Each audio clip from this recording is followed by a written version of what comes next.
The shocking truth is life inherently meaningful, or do we make it up? Have you ever stopped to wonder, why are we here? Why do we wake up every day, pursue goals, fall in love, endure pain, and then do it all over again? Is there a grand, cosmic purpose behind it all, or are we just imposing meaning on a universe that doesn't care? That's what we're going to explore today, the shocking truth about whether life is inherently meaningful, or if we're just really good at making it up as we go. To start, let's picture this. You're standing on the edge of a vast desert, stretching endlessly into the horizon. The sand dunes shift constantly, shaped by the wind, directionless and chaotic. Now imagine you pick up a stick and draw a line in the sand. Suddenly there's form. There's a purpose. That line doesn't change the desert. It's still vast, still boundless, still indifferent to the mark you've made. But for you, in that moment, it has meaning. You gave it meaning. This is the paradox we're dealing with when we ask, is life meaningful? On the one hand, we crave purpose. We want to know that our struggles, our joys, and our very existence are part of something greater. On the other hand, the universe seems silent. It doesn't hand us answers. It doesn't tell us why we're here. And in that silence, we're left to wonder, are we discovering meaning, or are we creating it? Let's break this down. The idea that life is inherently meaningful suggests there's a built-in purpose to existence, a kind of cosmic blueprint that gives everything a reason for being. This view is comforting because it implies that no matter what happens, there's a plan. Your successes, your failures, your heartbreaks, they all fit into some larger story. But here's the problem. What if that story doesn't exist?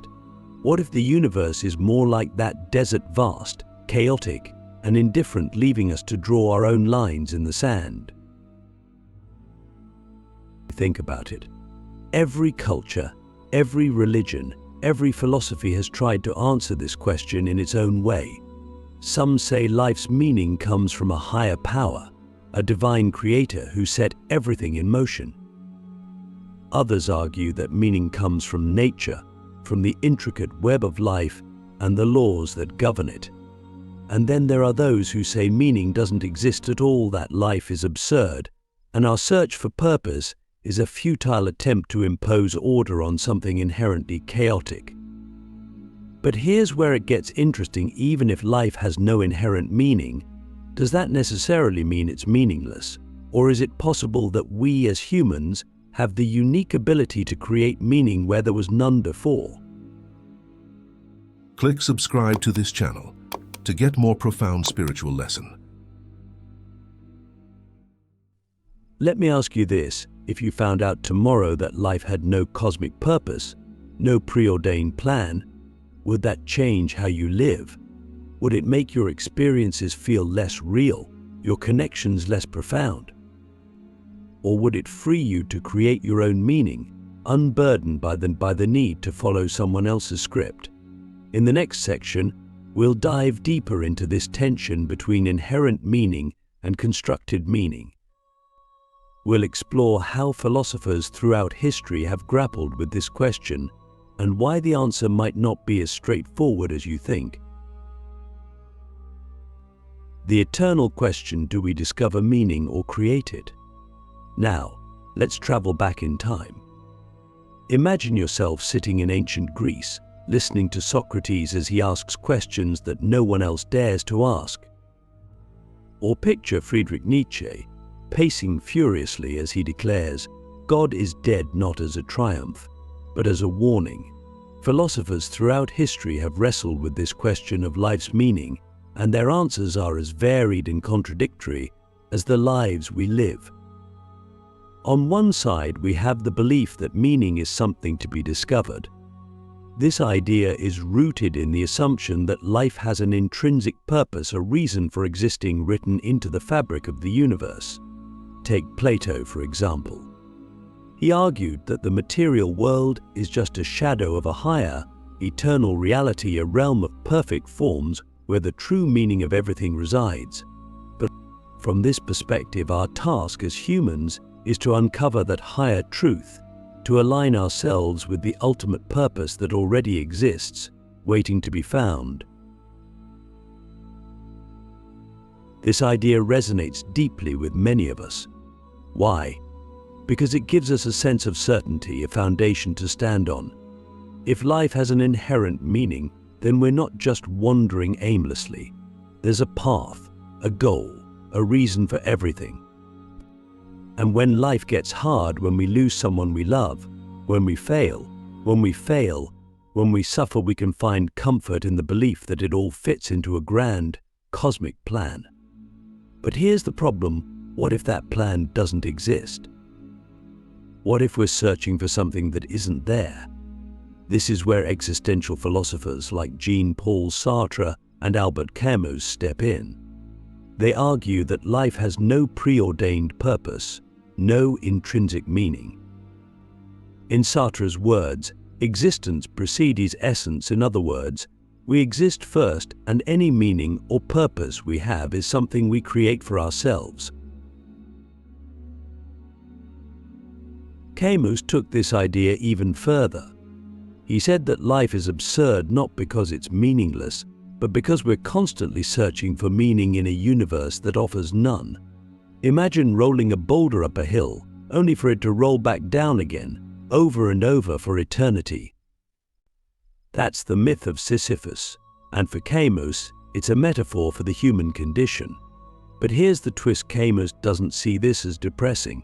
In fact, he argues that once we accept the absurdity of life, we're free to create our own meaning, to live fully and authentically on our own terms. So, where does this leave us? Are we discovering meaning, as Plato believed, or are we creating it, as Sartre and Camus suggest? The answer might lie in a third possibility: that meaning is a partnership between the universe and ourselves. Think about it. The world gives us raw material, our experiences, our relationships, our environment, but we're the ones who shape it into a narrative.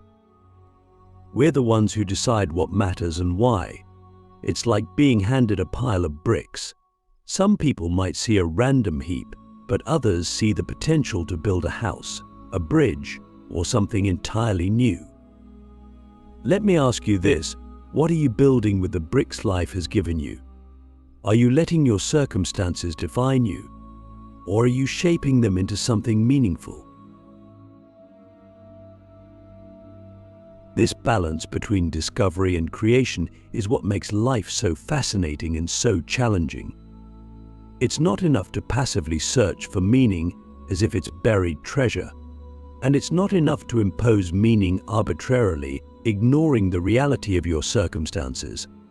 True meaning emerges when you engage with life fully, when you wrestle with its contradictions, and when you take responsibility for shaping your own story. In the next section, we'll explore how this tension plays out in our daily lives. We'll talk about why some people find meaning in religion, others in art or science, and others in acts of kindness or love. And we'll uncover practical ways to navigate the uncertainty and take control of your narrative. The meaning we make, how to find purpose in a chaotic world. Let's bring this down to earth. We've talked about the philosophical tension between discovering meaning and creating it, but how does that play out in real life? Why do some people find profound purpose in their faith, while others feel equally fulfilled by creating art, building businesses, or simply being kind to others? And why do some of us feel lost, as if no matter what we do, meaning remains just out of reach? Here's a truth we often overlook: meaning is deeply personal. It's not a one-size-fits-all solution. What fills one person's life with purpose might feel hollow to someone else. This is why so many people struggle. They're chasing someone else's idea of meaning instead of defining their own. Take religion, for example. For billions of people, faith provides a framework for understanding life. It says, here's why you're here, and here's how to live in a way that aligns with that purpose. For many, This is comforting. It answers the big questions and offers a sense of connection to something greater than themselves. But not everyone finds meaning this way. Others turn to creativity, science, or love. Think of an artist who pours their soul into a painting, trying to capture the beauty or pain of existence. Or a scientist who spends their life unraveling the mysteries of the universe, seeking to understand how it all works. Or a parent who finds purpose in raising their child, in nurturing the next generation with love and care. These paths are different, but they share something in common. They all involve engaging deeply with life. Whether through faith, creativity, knowledge, or relationships, meaning comes from participation. It doesn't come from sitting on the sidelines, waiting for life to hand you purpose on a silver platter. It comes from throwing yourself into the chaos, from caring about something so deeply that it gives your existence a sense of focus and direction. But what if you don't know what that something is? What if you feel like you're just going through the motions, waiting for meaning to magically appear? Here's a radical idea: stop waiting. Start experimenting. Meaning isn't something you find, it's something you create through action. Try new things, explore new ideas, take risks. Pay attention to what lights you up, what makes you feel alive. It might be something big, like a career shift or a creative project. Or it might be something small, like helping a friend or spending time in nature. The point is to start where you are and see what resonates. Let me ask you this: when was the last time you did something that made you lose track of time? That made you forget, even for a moment, about your worries and doubts. That feeling, that sense of flow, is a clue to what matters to you. And here's another important lesson: meaning isn't static. What gives your life purpose today might not be the same thing that fulfills you tomorrow. And that's okay. Life is constantly changing, and so are you. Meaning isn't a destination, it's a process. It's something you cultivate, moment by moment, by choosing to engage with the world in ways that matter to you. This brings us back to the partnership between discovery and creation. The world gives you raw material, your talents, your experiences, your relationships, and you decide what to do with it. You don't have to figure it all out at once. Meaning doesn't have to be grand or cosmic. It can be as simple as showing kindness to a stranger, as joyful as laughing with a friend, as meaningful as doing work that aligns with your values. In the final section, we'll tie everything together. We'll talk about how embracing uncertainty, taking responsibility for your narrative, and living with intention can help you create a life rich with meaning, regardless of whether it's inherently there or something you make up. Living with intention, how to create a life that feels meaningful. Here we are, at the heart of it all. We've explored the tension between inherent meaning and constructed meaning, the stories we tell ourselves, and the ways we engage with life to create purpose. But now comes the most important question: how do we live with intention? How do we take all of these ideas and transform them into a life that feels meaningful, even in the face of uncertainty and chaos? The first step is to accept that uncertainty is not your enemy, it's your canvas. Too often, we get stuck waiting for clarity, thinking that once we figure it all out, we'll finally feel fulfilled. But here's the truth: you'll never have it all figured out. Life is dynamic, constantly shifting, and full of surprises. And that's not a flaw, it's the very thing that makes life so rich with possibility. Instead of fearing uncertainty, embrace it. Treat it as an opportunity to explore, to experiment, to grow. You don't need to have all the answers to start creating meaning. In fact, the act of searching, the curiosity, the effort, the trial and error is part of what makes life meaningful. So ask yourself, what uncertainty in your life could you see as an invitation rather than an obstacle? The second step is to take responsibility for your narrative. Remember, life doesn't hand you meaning, you create it through the stories you tell yourself. Are you the victim of your circumstances, or are you the hero of your own journey? Are your challenges roadblocks, or are they opportunities to become stronger, wiser, more resilient? Rewriting your narrative doesn't mean ignoring pain or pretending everything is perfect. It means choosing how you respond to what happens. It means deciding what role your experiences will play in the larger story of your life. Viktor Frankl, a Holocaust survivor and author of Man's Search for Meaning, wrote that in the face of unimaginable suffering, the one freedom we always have is the ability to choose our attitude. Even when everything else is stripped away, we can still decide what meaning we give to our experiences. So, what's the story you're telling yourself right now? And is it one that empowers you or one that holds you back? The third step is to live with intention.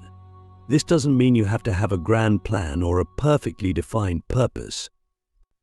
It simply means being present, paying attention, and making choices that align with your values. What do you care about most? What kind of person do you want to be? What legacy do you want to leave behind? Living with intention isn't about doing big, dramatic things all the time. It's about the small, everyday choices that add up to a meaningful life. It's about being kind when you could be indifferent, curious when you could be dismissive, courageous when you could play it safe. It's about showing up fully for the people and experiences that matter to you. Here's a practical way to start each morning. Ask yourself, what's one thing I can do today that aligns with what I care about most? And at the end of the day, reflect, did I live today in a way that feels meaningful to me? These simple questions can help you stay grounded and intentional, even when life feels overwhelming. Finally, remember that meaning isn't something you achieve once and for all. It's not a mountain you climb or a finish line you cross. It's a practice, a way of being.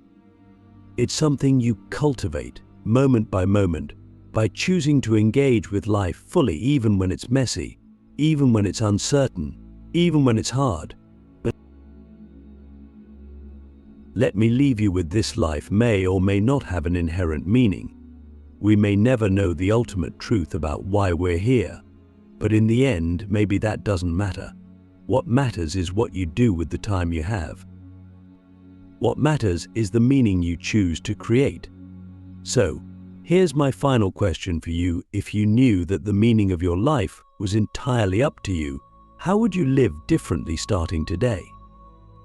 That choice, that freedom, is the most shocking and beautiful truth of all.